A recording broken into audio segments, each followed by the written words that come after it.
আমরা কিন্তু প্রথম ভিডিওতে আমরা হচ্ছে ফাদার সম্পর্কে জেনেছি, ঠিক আছে? ফাদার সম্পর্কে আমরা বিস্তারিত জেনেছি। এখন আমরা দেখবো কি ট্রু গ্র্যান্ডফাদার। যারা হচ্ছে এই প্রথম ভিডিওটা 1 নম্বর ভিডিওটা দেখেন তারা অবশ্যই দেখবেন, কারণ ফাদারের সাথে ট্রু গ্র্যান্ডফাদারের অনেকটাই মিল রয়েছে। একটা জায়গায় শুধু মিল নাই, সেটা হচ্ছে ফাদার যিনি রয়েছেন উনি কখনোই সম্পত্তি থেকে বঞ্চিত হয় না। যিনি মারা গেছেন, ধরেন রহিমা হচ্ছে মারা গেছে, তার কি আছে? তার ফাদার আছে, তার হচ্ছে ট্রু গ্র্যান্ডফাদার রয়েছে। ফাদার সবসময়, বাইরে খুবই শব্দ হচ্ছে এর জন্য দুঃখিত। যখন হচ্ছে যিনি মারা গেছেন তার বাবা এবং তার দাদা যদি বেঁচে থাকে, তাহলে কি হয়? বাবা সম্পত্তি পায়, দাদা সম্পত্তি পায় না। কেন পায় না? কারণ এই যে এক্সক্লুডেড বাই ফাদার, অর্থাৎ দাদার সম্পত্তিটা বাতিল হয়ে যায়। দাদার যে অংশ সেটা বাতিল হয়ে যায় কার দ্বারা? বাবার দ্বারা। যিনি মারা গেছেন তার যদি বাবাও জীবিত আছেন, তার দাদাও জীবিত আছেন, তাহলে দাদা সম্পত্তি পায় না। আচ্ছা, এটা বুঝলাম। এখন আর কোন কোন পরিস্থিতি রয়েছে যখন হচ্ছে দাদা সম্পত্তি পায়? যিনি মারা গেছেন তার যদি সন থাকে, তাহলে দাদা কত পাচ্ছে? দাদা পাচ্ছে 1/6। ঠিক আছে, এই যে দেখেন 2 নাম্বারটা আমাদের সিচুয়েশন। 2 নাম্বার সিচুয়েশনে কি? যদি শুধুমাত্র সন থাকে তাহলে কি পাবে? 1/6 পাচ্ছে, দিয়ে দিলাম। এখন ধরেন সন নাই, তার আছে কি আছে? ডটার আছে। তার ডটার আছে। ডটার থাকলে কি হবে? আমাদের 3 নাম্বার সিচুয়েশন কি বলতেছে? 1/6 প্লাস রেসিডিউ, অর্থাৎ 1/6 তো পাবেই, সম্পত্তির যে আছে সে 1/6 তো পাবেই।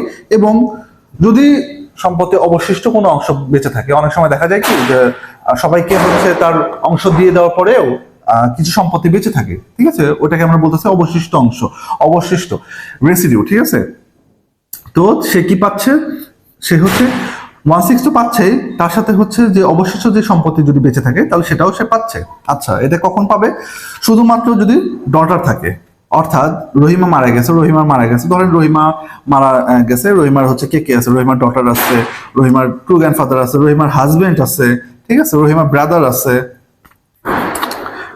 আছে। তো এই যে সকল যে রয়েছে, এই যে ডটার থাকার কারণে এখানে কি পেতেছে? ট্রু গ্র্যান্ডফাদার কত পাচ্ছে? 1/6 প্লাস রেসিডিউ, ঠিক আছে? আচ্ছা, এখন ধরেন রহিমার কোনো চাইল্ড, অর্থাৎ এখানে সনও হইতে পারে, ডটার হইতে পারে, কেউ নাই, তাহলে ট্রু গ্র্যান্ডফাদার কত অংশ পাচ্ছে? ট্রু গ্র্যান্ডফাদার পাচ্ছে রেসিডিউ, অর্থাৎ অবশিষ্ট অংশ, ঠিক আছে? ধরেন রহিমার কে আছে? ধরেন রহিমার হাজবেন্ড আছে। এই হাজবেন্ডের সিচুয়েশনটা কি? যদি কোনো চাইল্ড থাকে তাহলে পাবে কত? 1/4। আর যদি কোনো চাইল্ড না থাকে তাহলে কত পাবে? হাফ। যেহেতু এখানে কোনো চাইল্ড নাই, অর্থাৎ এখানে কোনো ছেলেও নাই মেয়েও নাই, অর্থাৎ রহিমা কোনো ছেলেও নাই মেয়েও নাই, সেখানে এখানে কি পাচ্ছে? হাফ পাচ্ছে। তাহলে আমরা হাজবেন্ডকে হাফ দিয়ে দিলাম। ধরেন 10 কাঠা, 10 কাঠা সম্পত্তি আছে। 10 কাঠা সম্পত্তি হাফ কত? 5 কাঠা, তাই না? তাহলে 5 কাঠা হচ্ছে আমরা হাজবেন্ডকে দিয়ে দিলাম। আর 5 কাঠা কে পাবে? এই যে 5 কাঠা যে অবশিষ্ট যে বেঁচে গেল, এটাকে আমরা বলতেছি কি? অবশিষ্ট অংশ। সেটা কে পাচ্ছে? সেটা রেসিডিউ পাচ্ছে, যিনি অবশিষ্ট ভোগী, ঠিক আছে? অবশিষ্ট যিনি ভোগী উনি পাচ্ছেন। তাহলে এখানে কত পাচ্ছে? এখানে 5 কাঠা পাচ্ছে। হাজবেন্ড পাচ্ছে 5 কাঠা এবং হচ্ছে দাদা পাচ্ছে 5 কাঠা। কারণ কি? এখানে রেসিডিউ।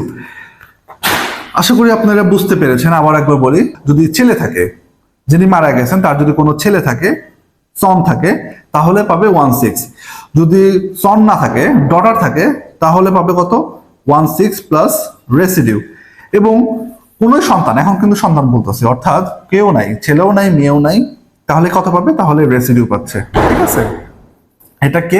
এটা হচ্ছে দাদার কথা বললাম, ঠিক আছে? True grandfather. তাহলে আমরা কি 2 নাম্বারটা দেখে ফেলাম? আমাদের যে 12 জন যে শেয়ারার রয়েছে তার মধ্যে আমরা দ্বিতীয়টা দেখে ফেলেছি।